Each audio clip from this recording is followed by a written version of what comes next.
Имала ли си ти или твоя близка спонтанен аборт? А знаеш ли каква е причината за него, каква е била физиологичната причина за него и каква е била психологическата причина за него?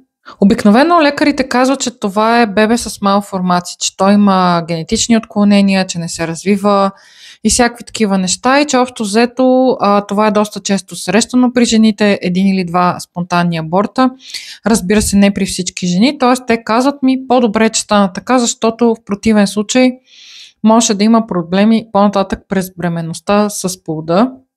От друга страна, психосоматиката, науката, която се занимава с това да изследва как ума влияе на тялото, какви болести се създават от начина на мислене и от емоциите, които човека преживява, казва, че това е всъщност страх от бъдещето, че все едно жената на подсъзнателно ниво си казва не сега, по-късно. Затова моят съвет към теб е преди да планираш следващата си бременност или още сега си задай въпроса: аз искам ли това бебе сега или по-късно? Защо по-късно? Изподели в коментар защо по-късно искаш да дойде твоето бебе.